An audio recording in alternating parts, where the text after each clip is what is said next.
I don't really know anything about the artist. It was in my parents' home my entire lifetime. Right. And I know that my mom used to tell us that this picture was in her childhood home. Quietly charming and full of warmth, this painting captures a timeless moment of childhood.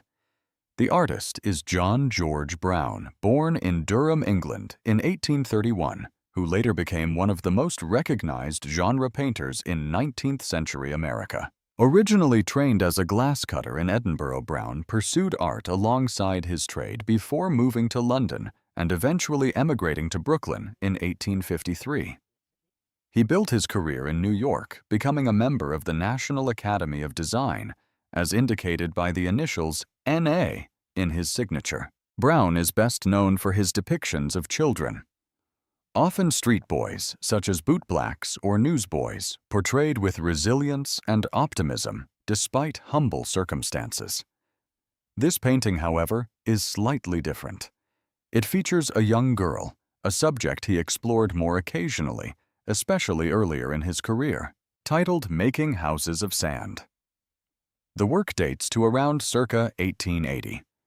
The composition centers on the child's innocence and playfulness, while the softly rendered background figures add an unusual layer of depth and atmosphere not always seen in his work. A gentle, heartfelt glimpse into childhood rendered with both skill and sensitivity.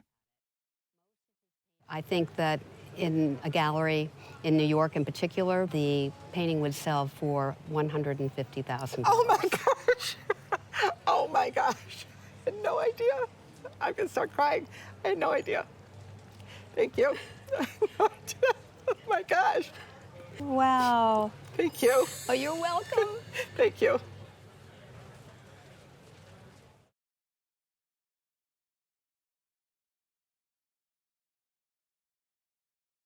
I wanted a grandfather clock, and I bought it. It was online. It was damaged when I bought it, water and insect damage.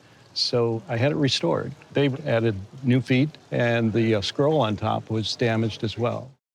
At first glance, it appears modest in scale, yet this elegant timepiece reveals itself as an extraordinary rarity in early American clockmaking. Created around 1800 to 1805 by John Bailey of Hanover, Massachusetts, it is a dwarf clock distinguished by its unusual kidney-shaped dial, a form so rare that only a handful are known to exist. Bailey, a Quaker preacher and skilled mechanic, was a central figure in the development of clockmaking on Massachusetts's South Shore. His workshop trained generations of makers and helped establish the region as a serious rival to Boston. This clock reflects both ingenuity and accessibility, designed as a more affordable alternative to full-size tall case clocks of the period, yet executed with remarkable precision and artistry. The dial remains exceptionally well preserved, with crisp signature original hands and finely raised gilt decoration. The painted pine case, crafted to imitate more expensive wood, demonstrates both technical skill and aesthetic ambition. Inside, the original brass movement runs for 8 days and features a fall-off strike mechanism. Despite minor expected restorations, the clock retains a remarkable degree of originality, a rare survival from the golden age of American horology. I would put a retail value on this clock of $75,000. That this is the one that got away. I saw this on an online auction years ago. I don't remember how I missed it, but I would have been pretty good competition for you at the time.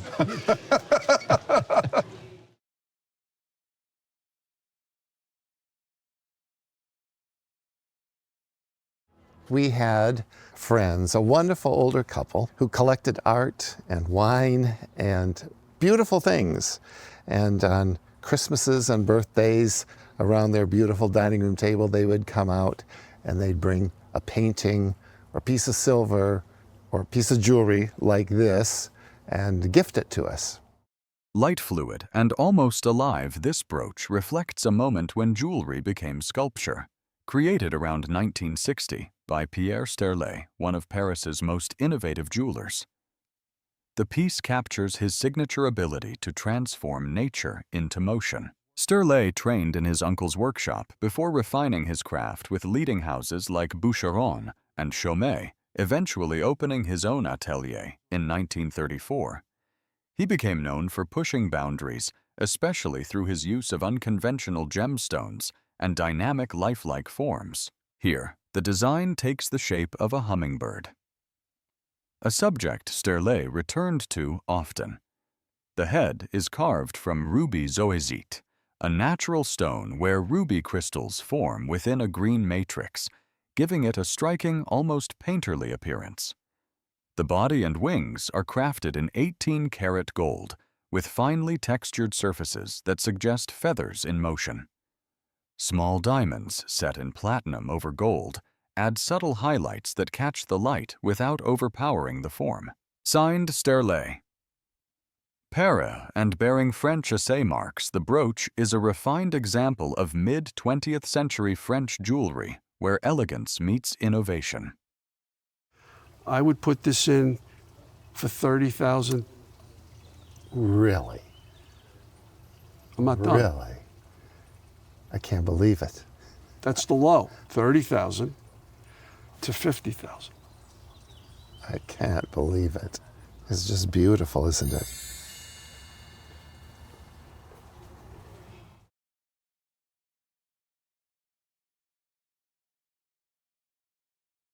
It belonged to a friend of mine's father. He had purchased it probably in the early 80s for his wife at that time. And we had moved him up from Florida up to Michigan here. This was to be discarded, and so I saved it, and I've had it for close to 18, 19 years. Rich in symbolism and meaning, this textile reflects a world where art and power were closely connected. This is a Chinese silk hanging panel, likely made during the late Qing dynasty around the reign of the Guangxu Emperor from 1875 to 1908. The piece is woven from silk and decorated with gold-wrapped thread, forming a detailed composition of imperial imagery. At the top, the original sky blue color represents the heavens, though part of it has faded over time. Below are clouds. Bats and 5-clawed dragon symbols traditionally reserved for the emperor and the highest level of authority. Near the bottom, phoenix figures appear among rocks representing harmony renewal and the presence of the empress. Together, these elements create a layered scene that reflects the balance between heaven-earth and imperial rule. The 5-clawed dragons are especially important as this motif was strictly linked to the imperial household. Textiles like this were often displayed in palace interiors or formal reception spaces to project power and status. Despite some fading caused by sunlight, the panel remains in very good condition, with strong colors still visible in many areas. It stands as a refined example of late imperial Chinese textile art, combining craftsmanship symbolism and cultural significance. I think for replacement value purposes, a reasonable figure would be around $30,000. Wow, thank you. Wow. Incredible.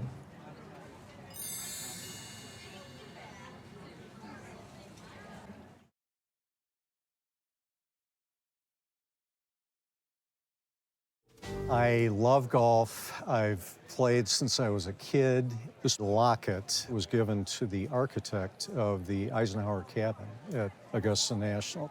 The picture was given by Dwight Eisenhower to all the individuals that donated money for the construction of the cabin. At first glance, it looks like a piece of golf memorabilia, but this locket carries a much deeper story. Modeled after the iconic Augusta National map and flag logo, it traces back to one of the most exclusive circles in the sport. Founded in 1931 by Bobby Jones and Clifford Roberts, Augusta National later introduced special lockets for Masters champions. This example, however, was created for a far more personal purpose. After Dwight D. Eisenhower became a member, the club built the Eisenhower cabin in the early 1950s to accommodate his visits. Designed by architect H. Lowry Stulb, the residence was completed quickly and successfully. In 1953, as a token of appreciation, custom lockets were made for those involved. Inside this piece reveals engraved signatures of Ike and Mamie Eisenhower, along with Bobby Jones and Clifford Roberts, plus an image of the cabin itself. The back is engraved with the architect's name, linking it directly to its original owner. A small object, but one that connects golf history, presidential legacy, and a very personal story. Because it also has the box, that does add value. I would put an auction estimate of $25,000 to $30,000. God. Wow, that's crazy. I can't wait till my kids hear this. That is awesome. Wow. Okay, great.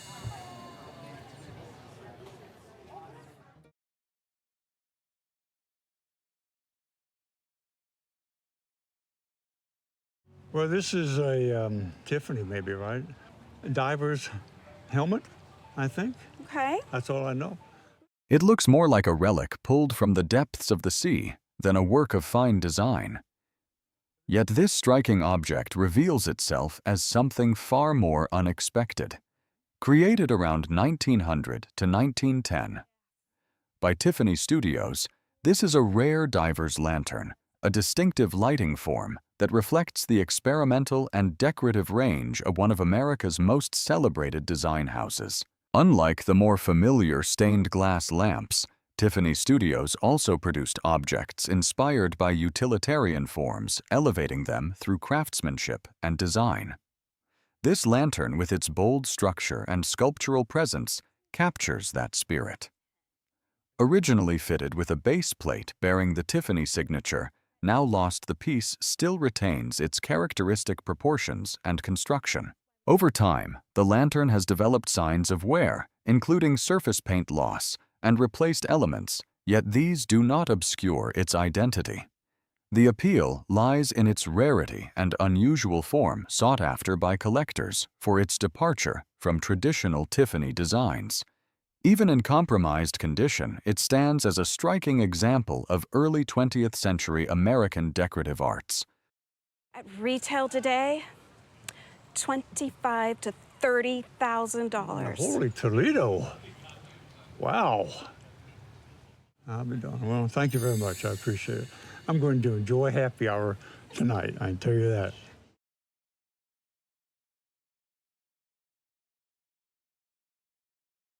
They were acquired by my grandmother in maybe the 1940s or early 50s in the Southwest. She wintered in Tucson, Arizona. Alive with movement and color, these paintings offer a vivid glimpse into the ceremonial life of the American Southwest. Created in the late 1920s to early 1930s by Onita Peña, they originate from San Ildefonso Pueblo just north of Santa Fe, along the Rio Grande Valley.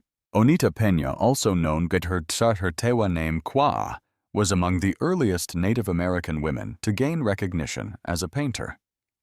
Born in 1893, she helped pioneer a shift from traditional forms like pottery and weaving into painting capturing Pueblo life with remarkable clarity and detail.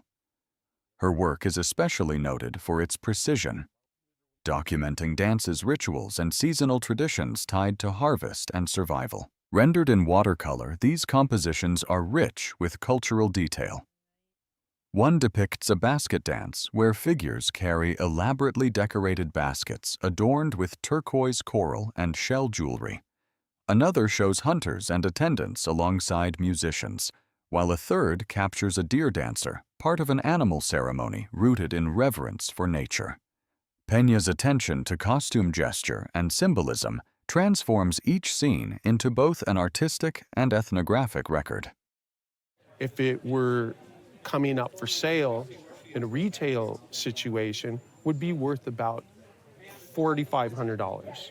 Oh, my word. Yeah. Oh, that's a real surprise. Yeah. Yeah. Oh, So the my one goodness. closer to you, maybe just a little less, maybe around $3,800. Yeah, Yeah. This smaller one is going to be worth around $1,600. that's beautiful. Thank you. That's a Fantastic. surprise. They may have been sold for $20, $15 at the time.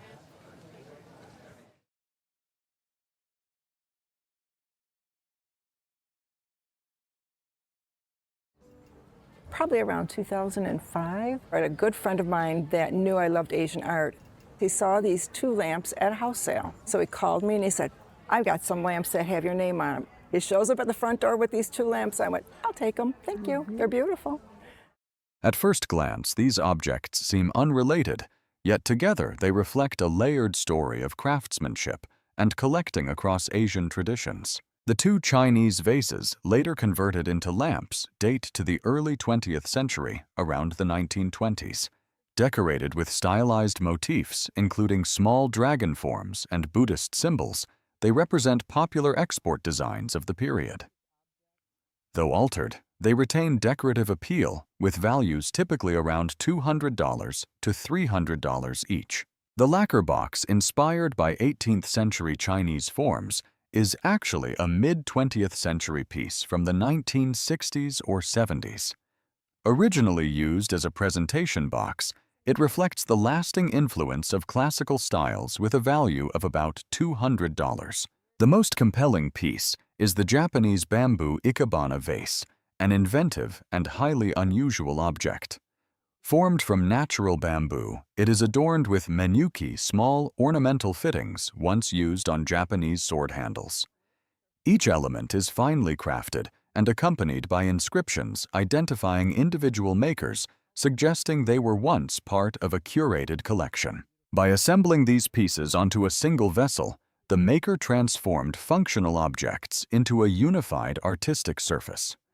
The contrast between organic bamboo and gilded metal creates a striking visual effect, making the piece both rare and visually distinctive. That this would sell for at least $5,000 to $8,000. Really? I did okay. I did okay. You did more than okay. That's awesome. Thank you. That's amazing. Wow.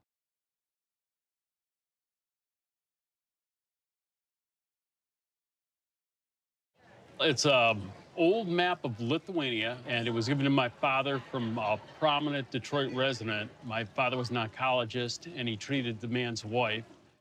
More than just a map, this is a defining image of a nation at a pivotal moment in history. This is a 17th century map of Lithuania originally commissioned by Prince Mikołaj Krzysztof Radziwiłł, whose name appears prominently in the decorative cartouche. To create the most accurate map possible, Radziwiłł employed the respected cartographer Maciej Strubicz to conduct the survey.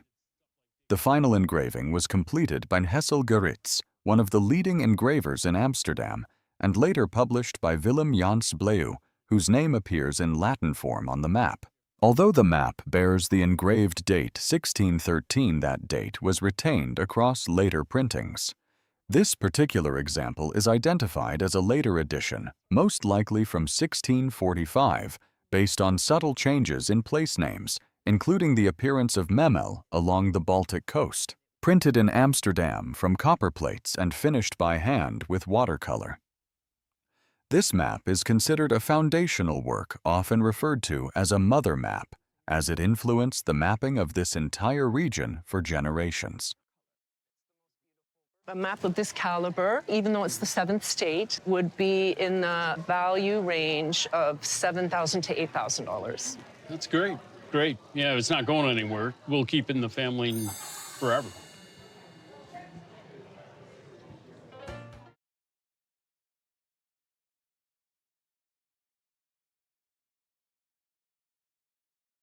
I brought in what I believe to be a World War II bomber jacket. Do you have any idea who might have worn it? Yes, a gentleman, and I bought his house. Worn in the skies over wartime Europe, this jacket carries the marks of both service and survival. Dating to 1942, it is a U.S. Army Air Corps. A two-flight jacket crafted from durable horsehide by the Cable Raincoat Company, a standard issue garment for pilots and aircrew during World War II. Beyond its construction, what sets this piece apart is its vivid personalization. The front bears the insignia of the 398th Bomb Group, while the back features a striking hand-painted image of a prowling cat emerging from clouds accompanied by rows of bomb markings, each representing a completed mission. In total, 26 missions are recorded, offering a direct visual account of the wearer's combat experience. Such artwork, often created by the airmen themselves or skilled artists on base, transformed standard uniforms into deeply personal records of service. Despite visible wear to the leather from age and storage, the painted imagery remains remarkably intact, preserving the jacket's historical and collectible value. Pieces like this are prized not only for their rarity, but for the stories they carry. A powerful relic of courage, captured in leather and paint. And we figure that the auction value for this would be between $6,000 and $9,000. No! Yeah, it's a really nice jacket. Wow, that's Yeah. wonderful.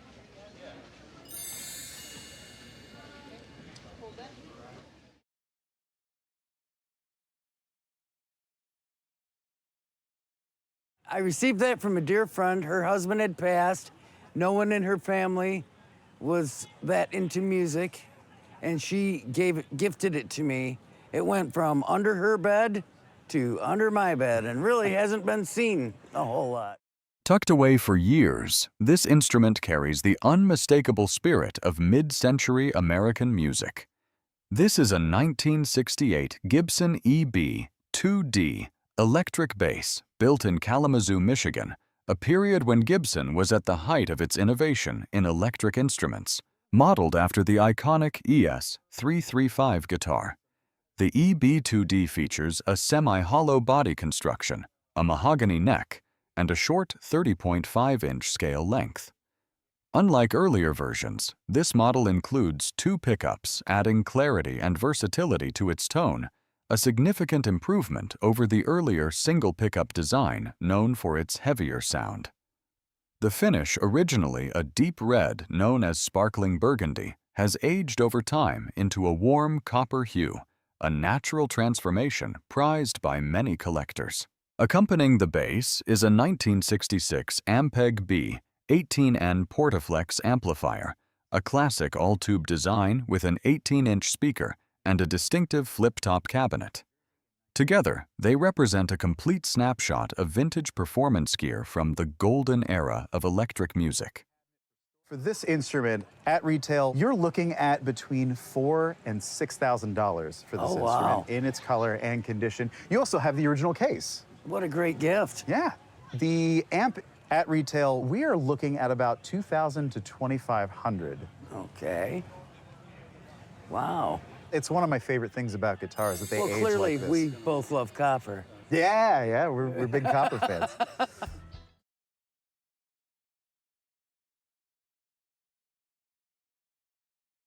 This is an Indian beaded pennant from Carlisle Indian School, where my grandmother went to get an education. We know that she had close connections with a football player who gave her some moccasins, so we're suspecting that he also gave her this as kind of a love gift.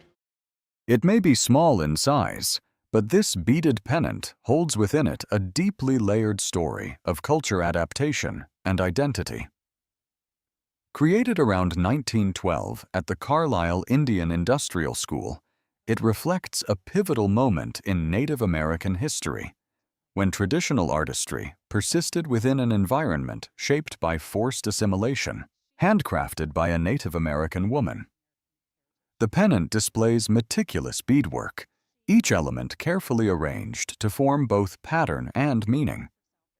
At a time when students were required to adopt new names, language, and customs, works like this reveal how cultural traditions endured quietly through craftsmanship. The vibrant beadwork stands as a subtle but powerful assertion of heritage within an institution designed to reshape it. This period also coincides with Carlisle's national prominence, particularly through its legendary football team led by Jim Thorpe, whose achievements brought widespread attention to the school. Objects from this era are increasingly rare, especially those that carry both personal and historical resonance. A modest object that speaks to a much larger story. I would put an auction estimate of $5,000 to $7,000 on this. You are kidding. This little thing out of the bottom of the trunk? Oh my goodness.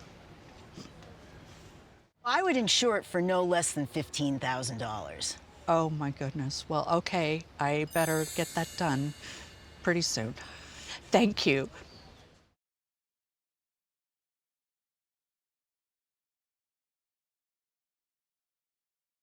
I know who made it. It was a friend of my parents. I grew up outside of Toledo, and there was a group of artists in the late 40s, early 50s that all got together weekly. Mr. Sims, the artist, was one of them. My parents probably got this through a trade or possibly bought it from him.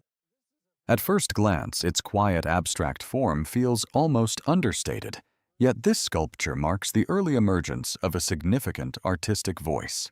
Created in 1947 by Carol Harris Sims, this terracotta work belongs to the formative years of an African-American artist who would go on to play an important role in mid-20th century art. Sims studied at the Toledo Museum of Art before continuing at the Pratt Institute, becoming one of the first African-American artists to train there.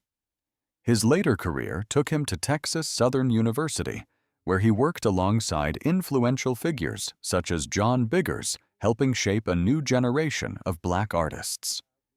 His work is characterized by simplified, unified forms, as seen here in the abstracted figure, where surface texture and material take on expressive importance. The sculpture's painted surface, possibly mixed with sand, adds a tactile quality that enhances its modernist sensibility.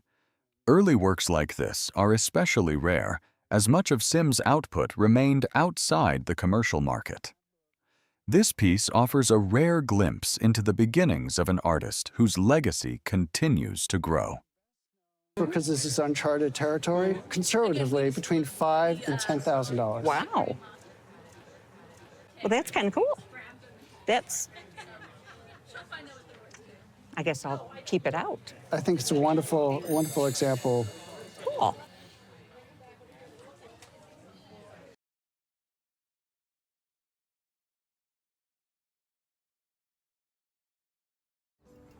Probably around 2005. I had a good friend of mine that knew I loved Asian art. He saw these two lamps at a house sale. So he called me and he said, I've got some lamps that have your name on them. He shows up at the front door with these two lamps. I went, I'll take them. Thank you. They're beautiful. At first glance, these objects seem unrelated, yet together they reflect a layered story of craftsmanship and collecting across Asian traditions. The two Chinese vases, later converted into lamps, date to the early 20th century, around the 1920s. Decorated with stylized motifs, including small dragon forms and Buddhist symbols, they represent popular export designs of the period.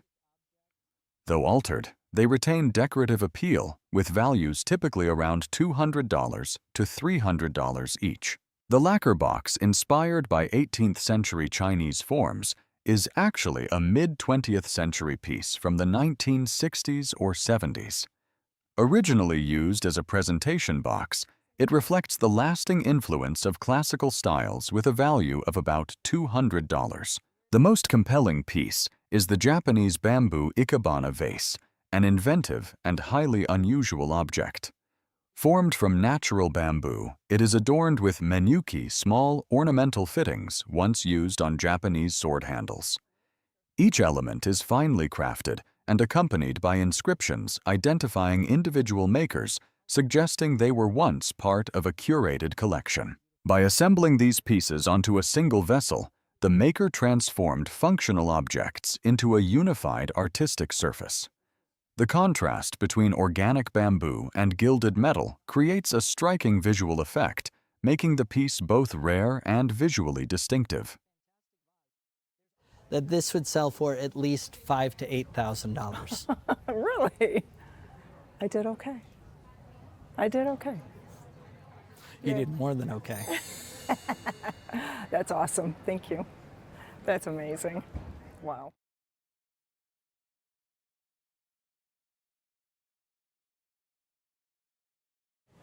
I came upon this flag cleaning out my parents' home. I've had it for about 30 years, and it had been stored in a biography of Abraham Lincoln. Folded away inside a book, and for decades, this small flag carries the echoes of one of the most defining moments in American history. Created for the 1864 presidential campaign, it represents the ticket of Abraham Lincoln and Andrew Johnson at a time when the Civil War was still raging and the future of the nation remained uncertain. Lincoln, already serving as president, was leading the Union through its most difficult crisis, determined to preserve the nation and end slavery. His decision to run with Andrew Johnson, a Southern Democrat and staunch Unionist from Tennessee, was both strategic and symbolic, aiming to unify a divided country. Despite their political differences, the pairing reflected a broader message of national reconciliation during wartime. Made of polished cotton with a silk ribbon, the flag stands out for its unusual craftsmanship. While most campaign flags of the period were mass-produced with stenciled designs, this example features hand-painted lettering, a rare and distinctive detail. Its smaller size further suggests it may have been used in a local parade or political gathering where such objects served as both symbols of support and tools of persuasion. Campaign memorabilia from 1864 is significantly scarcer than that of Lincoln's earlier 1860 run, making surviving examples especially desirable. Even simple name flags are collectible, but pieces with unique features like this are far rarer. I would place an auction value on it of between $5,000 and $7,000. Okay. Wow. Excellent. Excellent. My dad would just love seeing it here. So, thank you.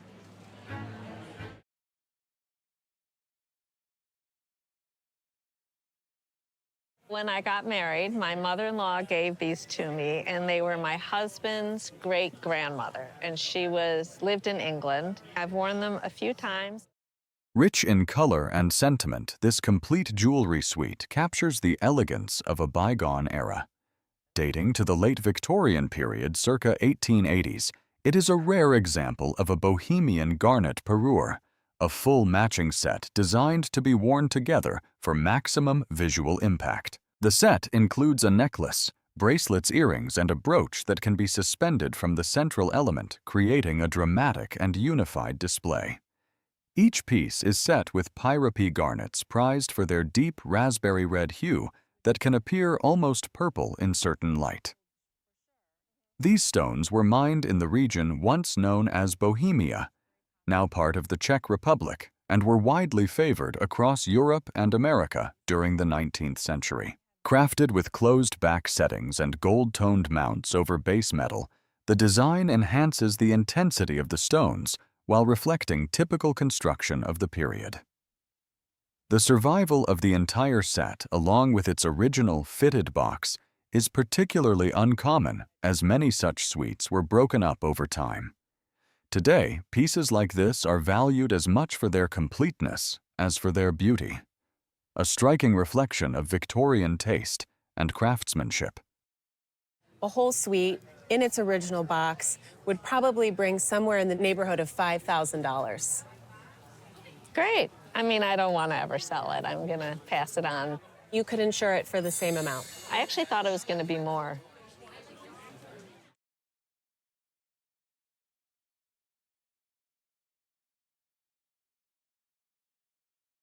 So I got this from my mom, who got it from my great-grandfather. My great-grandfather was a master carpenter for Euclid Beach Park, which is a now closed amusement park in the east side of Cleveland. Full of motion, even at rest, this carved figure captures the joy and spectacle of early American amusement parks, created in the 1920s to early 1930s by the Philadelphia Toboggan Company.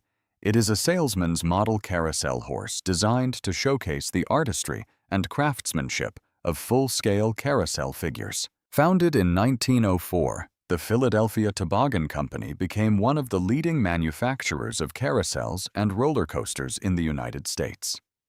Their horses were renowned for their lifelike detail, and this example reflects that tradition. Carved from wood and hand-painted, it features expressive glass eyes, carefully rendered musculature, and intricate elements such as the saddle bridle and decorative blanket. Even the PTC marking carved into the saddle confirms its origin. Unlike the large carousel figures meant for amusement rides, smaller models like this were used as presentation pieces, allowing buyers to appreciate the quality and design up close. Subtle restorations are visible, particularly in areas such as the ear and leg, yet they have been handled with restraint, preserving both the form and the history of the piece. I would suggest an auction estimate of between $4,000 and $6,000. Oh, wow. Okay, that's more than I thought. I think a very fair insurance valuation for it would be about $8,000. Okay.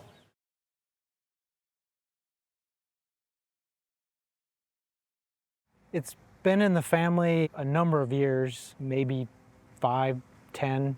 It came through my uncle, who received it as a gift from a friend after he passed away, who received it from then. At first glance, it captures the quiet vastness of the American Southwest. Yet behind this landscape lies a deeply personal story of resilience and identity. Painted around 1930 by Grace Hall Hemingway, this work reflects a lesser-known chapter in the life of a woman more often remembered as the mother of Ernest Hemingway. Grace Hall Hemingway, born in 1872, was an artist in her own right, though she faced the challenges common to women painters of her time. Trained briefly at the Art Institute of Chicago, she later traveled to the Southwest, where she found inspiration in its open landscapes and distinct light. This painting, titled Sagebrush, reveals her sensitivity to place with soft tonal shifts and an emphasis on atmosphere rather than detail. The use of her maiden name Hall in the signature suggests a deliberate effort to establish her identity independently. Executed during a difficult period following personal loss, the work carries a quiet introspection beneath its calm surface. While her artistic output remains relatively rare on the market, it holds both aesthetic and historical interest. A modest landscape with a layered legacy. I do think this is one that could be comfortably priced at $4,000 to $6,000. Okay, wow.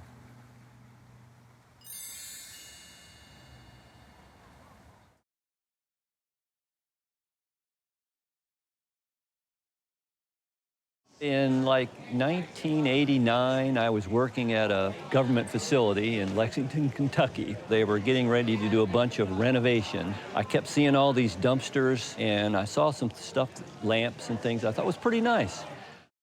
Pulled from the edge of a dumpster, this lively scene carries far more than its humble rescue might suggest. Created in the mid-1930s by Ethel Spears, it reflects the vibrant narrative-rich style of an American artist whose work bridged illustration muralism and modernist design during a transformative period in U.S. art. Executed in watercolor gouache and pencil on paper, the composition is densely populated with figures and decorative detail. Spears was known for filling her surfaces with activity, each element contributing to a sense of movement and joy. Her background in textiles is evident in the intricate patterns, while her later training in painting brought structure and rhythm to the scene. The result is a work that feels both playful and carefully orchestrated. Spears trained at the Art Institute of Chicago and later taught there, becoming an influential figure in American art education. Active during the era of government-sponsored art programs, she contributed to a broader movement that sought to bring art into public life. Today, her works are appreciated for their distinctive style and historical context, a spirited composition saved by chance. At auction, I would think this would be worth in the realm of $4,000 to $6,000. Oh, interesting. Yeah. You're not kidding. Well, not bad for picking it out of a dumpster. Straight out of the dumpster. Yeah.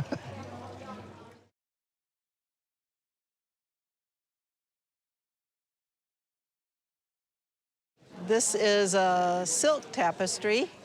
It was given to my dad by a client of his back in the early 50s, I believe. Okay. My mother took it to an appraisal. She was told that it was probably circa 1900 and that it was worth around $700. Hidden away for decades, this textile turns out to be far more than a decorative piece, though once believed to be from the early 20th century. Most of the fabric actually dates to the late 18th century, around 1775, and is distinctly Chinese in origin. Originally, this was not a tapestry at all, but part of a robe likely made in the imperial style. Its design would have included 9 dragons, a powerful symbol in Chinese culture representing authority and the emperor. What remains today shows only part of that original garment, but the symmetry and structure still reveal its origins. The imagery is layered with meaning. At the base, waves and mountains symbolize the earthly realm, while above, dragons move through the heavens. The small winged figures are bat symbols of prosperity in Chinese culture, and the cloud forms resemble the lingzhi fungus associated with longevity and immortality. At some point, the robe was carefully reassembled into an altar frontal, likely used in a Buddhist setting. It reflects a time when imperial symbolism and spiritual belief were closely intertwined. I think that this particular textile would have an auction value from $4,000 to $6,000. Oh my goodness. I'm speechless. You know, I think about it just being stored in the pole barn.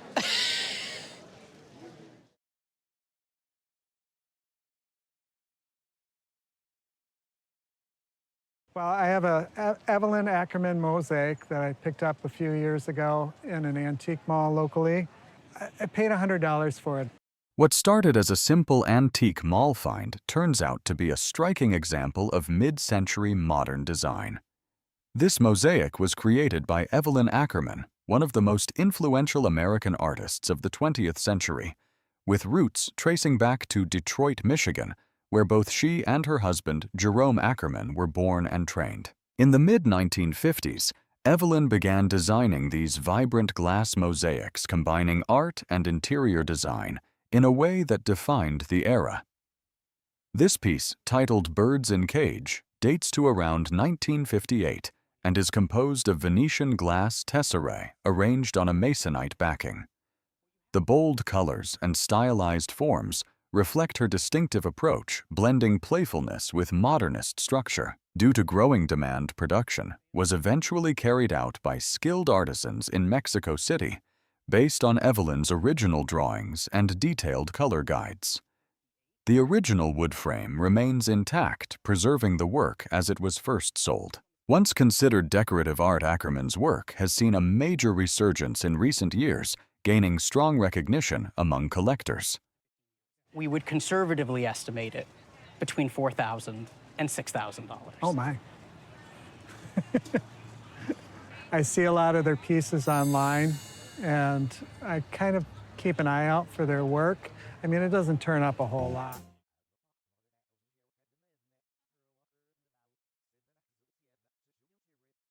These belong to my great uncle. He was an antique collector. I remember them as a child sitting up on shelves very high up. You didn't touch them. There was a built-in bookcase on top. Refined and quietly intricate, this pair of vases captures the elegance of late 19th century British ceramics. Made by Minton in England around the 1870s to early 1880s, they are not identical, but designed as companion pieces, each featuring a different yet harmonious scene. The decoration is executed using the pat-sur-pat technique, where layers of white slip are carefully applied over a colored ground to create soft raised imagery, set against a gentle lavender background. Delicate birds, flowers, and natural motifs emerge with remarkable precision. The work is attributed to Henry Hollins, an artist at Minton, known for his skill in this demanding process. The design also reflects the influence of Japonisme seen in the natural themes and balanced composition. Particularly striking is the reverse of one vase, where a finely detailed spider web and spider add an unexpected and captivating element. Raised enamel decoration in shades of green and turquoise further enhances the surface. Though one rim shows a small chip, the pair remains a beautiful example of Minton craftsmanship, combining technical mastery with artistic subtlety. A retail price for the pair would be somewhere between $3,000 and $5,000. Okay. Wow. If we didn't have this chip, I think we could add another $1,000. Wow.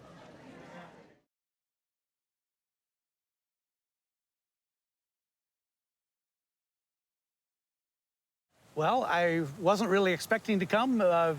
Ended up volunteering to drive my brother over. And so as I was coming out the door, my wife said, "Take Charlie with you."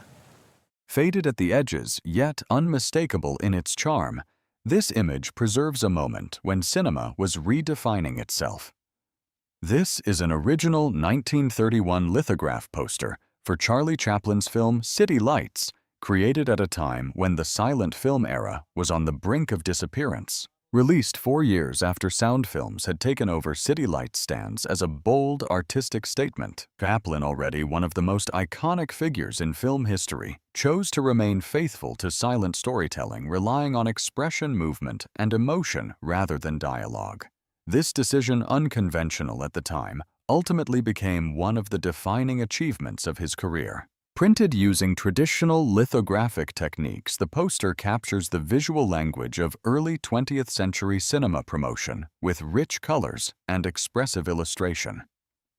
Originally, it would have included additional margins for theater information, now trimmed away, a common alteration that reflects its life beyond the theater walls. Despite signs of wear, the piece remains a rare survivor from Hollywood's transitional era, when one artist's vision stood firmly against the tide of change. Were to come up for auction, it would sell for between $3,000 and $4,000. All right. Wonderful. That's nice to know. In perfect condition, this most recently sold for almost $7,000.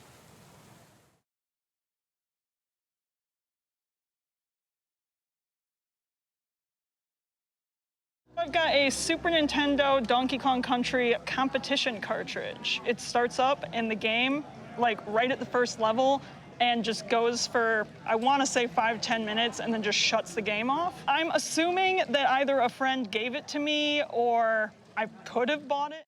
At first glance, it may look like an ordinary game cartridge, but this small object holds a remarkable piece of gaming history. This is a Donkey Kong Country competition cartridge for the Super Nintendo Entertainment System, created in the mid-1990s for official Nintendo tournaments. Unlike standard retail versions, this cartridge was designed specifically for competition play. It launches directly into the game and runs on a strict time limit, challenging players to achieve the highest score within just a few minutes. It was used during events such as the 1994 Nintendo Power Fest and the 1995 Blockbuster World Championships, where only a limited number of these cartridges were ever produced. Some estimates suggest that as few as a couple dozen may exist, making surviving examples extremely rare. After the competitions ended, a small number of these cartridges made their way into private hands, often through limited distribution to dedicated fans and collectors. This particular example still shows signs of its journey over time, including rental store labels and personal markings, adding to its unique story. I would estimate it between $2,000 and $4,000. Oh, right on. And it could be more. One recently, a graded copy, that didn't have the initials sharpied. the label on the top, they probably would give you some kind of qualification on the grade. I gotcha. Okay, cool. Well, thank you so much.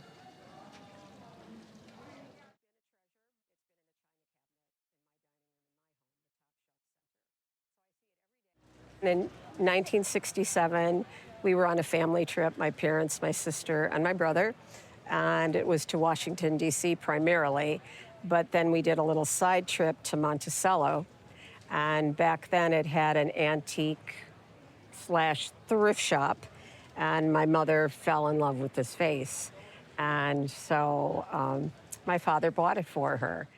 Delicate yet striking, this vase captures a quiet moment of transformation in European design, where tradition began to give way to modern artistry. Produced around 1910 by KPM Berlin, it reflects a pivotal shift within one of Germany's most prestigious porcelain manufacturers.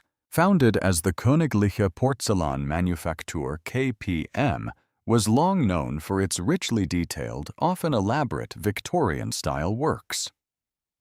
However, with the arrival of artistic director Theodor Schmusbaudis in 1908, the aesthetic direction changed dramatically. Influenced by emerging trends such as Art Nouveau, the focus turned toward organic forms, subtle color palettes, and refined surface decoration. This vase exemplifies that evolution. Its surface is adorned with stylized fern motifs rendered with remarkable precision using enamel decoration over porcelain. The repeating panels and finely applied dotted details suggest meticulous handwork, likely executed with specialized tools to achieve such consistency. The result is a harmonious balance between natural inspiration and technical mastery. Elegant and understated, the piece stands as a rare and beautiful example of KPM's transition into a more modern artistic language. I mean, it's just one of those pieces that grabs you. It is beautiful. I think probably an auction value, we're looking at $2,000 to $3,000. Okay, So that's pretty exciting. it's Yeah, special. I love it. She's a beauty.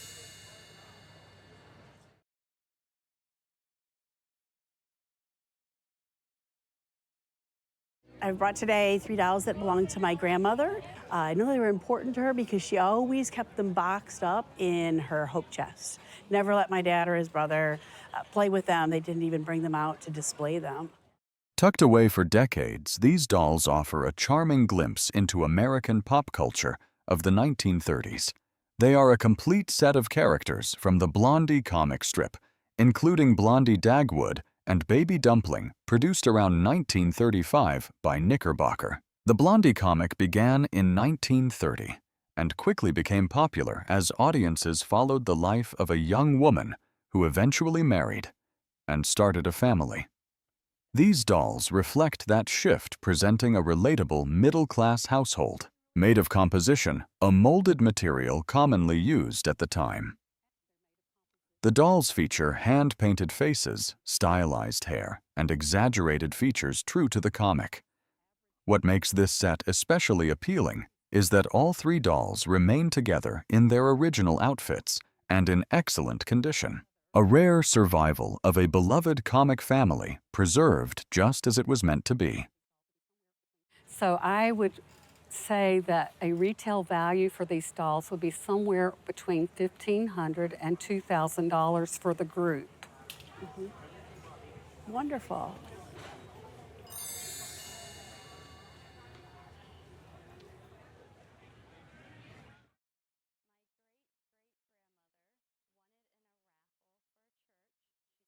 My great-great-grandmother won it in a raffle for a church. She spent a nickel, and it has the President Theodore Roosevelt and his wife Edith Kermit Roosevelt and John Wanamaker.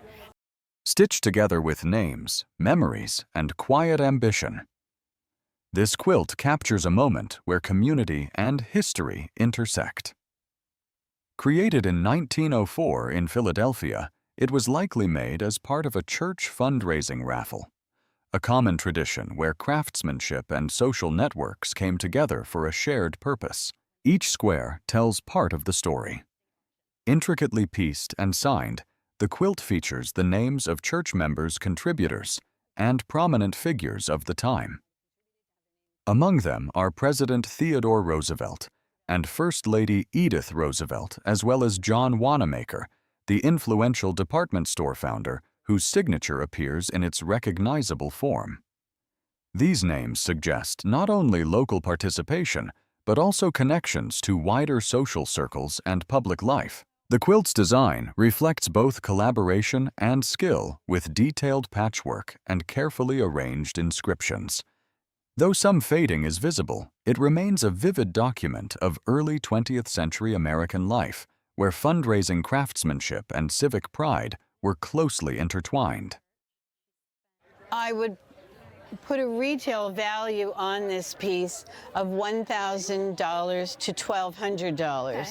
You know, you also have a bit of fading, yes, condition issues, yes, but it's just a remarkable piece of Philadelphia history. It is.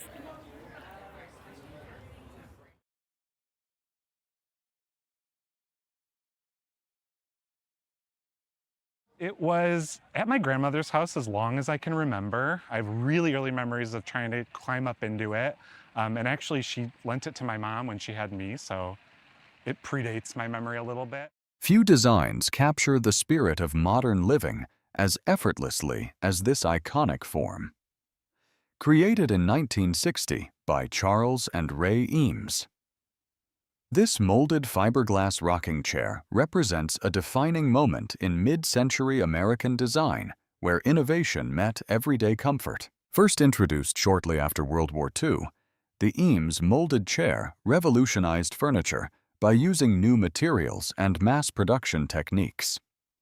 This example, produced by Herman Miller, retains its original form with the gently curved shell designed to support the body naturally.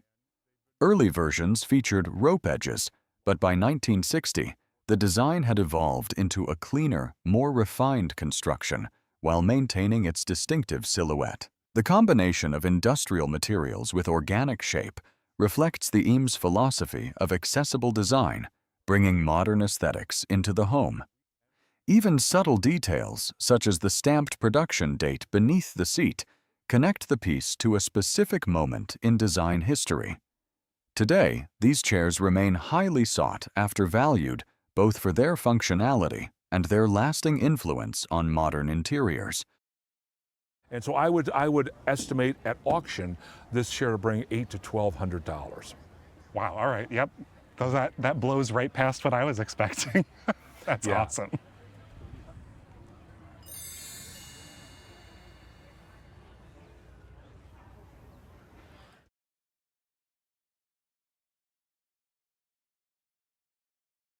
This was a toy from my father's collection. He was an avid toy collector for many, many years. Following his passing in 1993, I took approximately 50 or 60 of his toys. Bright, playful, and full of motion. This toy captures the charm of early 20th century American design. This is a lithographed tin wind-up toy made in the 1920s to 1930s by Ferdinand Strauss, one of the leading toy makers of the era. Strauss, alongside Louis Marx, helped define what is often called the golden age of American tin toys. While Marx produced toys in larger quantities, Strauss was known for more inventive designs, and especially for his vivid lithography, where detailed artwork and bold colors were printed directly onto metal surfaces. This example, featuring a festive holiday scene with Santa reindeer and toys, reflects that creativity and visual appeal. The toy still retains remarkable detail, including its original painted surface and even rare surviving elements like the reins, which are often lost over time. Patent dates from the early 1920s can be seen on the piece, confirming its place within that classic production period. Wind-up toys like this were designed not just to be looked at, but to move, bringing scenes to life through simple mechanical action. Today, pieces that remain complete and functional are especially valued not only for their craftsmanship, but for the sense of nostalgia they carry from a bygone era. I think this example on today's market would easily sell for $800 to $1,200. So you kept the right one. And We're gonna give it a good wind to get it going. So let's see what happens here.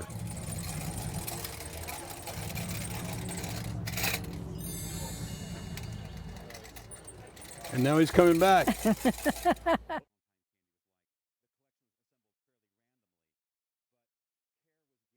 It was in my great-great-grandmother's possession. My great-grandmother lived in Muskegon, Michigan. Back in the 1800s, these candies were given out, and she did not like the taste of them. At first glance, it may seem simple, but this jar holds a surprisingly vivid piece of social history. Inside is a collection of 19th century Valentine candies, most likely produced by the New England Confectionery Company, better known as Necco, around the late 1800s. These candies were originally introduced in 1866 and were known as conversation candies because of the short messages printed on them. Phrases like, "Be mine, will you marry me?" or "All my heart," offered a playful and romantic way for people to express feelings at a time when direct words were often restrained. What makes this example especially fascinating is the inclusion of a candy bearing the name Grover Cleveland, placing parts of the collection in the late 19th century during his presidency. The arrangement itself tells a story. Though gathered over time, the candies were carefully placed with the most notable pieces facing outward and decorative elements like candy roses layered on top. It becomes less a container and more a preserved moment, capturing both personal habit and cultural tradition. This is really fun. An auction estimate, $800 to $1,000. Okay. All right. I can deal with that. That's actually a relief. Okay. Relief because? Because I was afraid I was going to, it'd be too valuable. I'd be afraid to own it. Precious, but not so precious that you have to lose sleep over it, okay? I love it. That is, thank you.